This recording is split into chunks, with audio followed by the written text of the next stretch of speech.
সালামু আলাইকুম রহমতুল্লাহি ওবরাকাতু। আমি গার্ডিয়ানদের উদ্দেশ্যে কিছু কথা বলবো আজকে।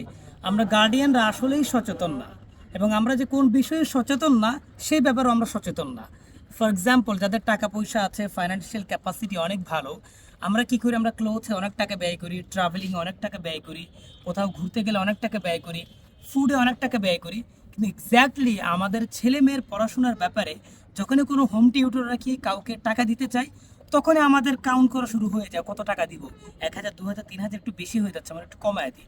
আপনি আপনার ছেলে মেয়েকে 2,000 টাকার শিক্ষক দিয়ে পুরো বছর পড়ালেও তার লাইফ ইমপ্রুভমেন্ট আসবে না। 1,000 টাকার হোম টিউটরকে দিয়ে 2 মাস পড়ালে his life will be change.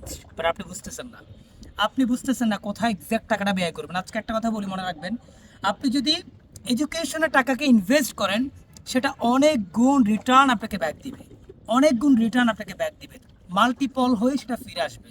But আপনি দেখেন, একটা কথা বলি, আপনি হয়তো ইউকেতে যেতে পারছেন না, আপনি হয়তো অস্ট্রেলিয়া, কানাডাতে যেতে পারছেন না, বাট আপনি আপনার ছেলেকে যদি পড়াশোনা করান, সে যদি মানুষের মতো মানুষ, সে যদি বড় হতে পারে, সে কিন্তু আপনাকে ওমরা করতে নিয়ে যাবে, সে কিন্তু অস্ট্রেলিয়াতে যাবে, কানাডাতে যাবে।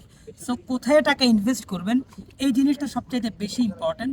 আর অবশ্যই এডুকেশন খেয়াতে এবং শিক্ষকদেরকে টাকা দেওয়ার ব্যাপারে এই যে কার্পণ্যতা আমাদের মধ্যে চলে আসে, এই জায়গা থেকে বের হয়ে আসবেন। Thank you so much for watching this video.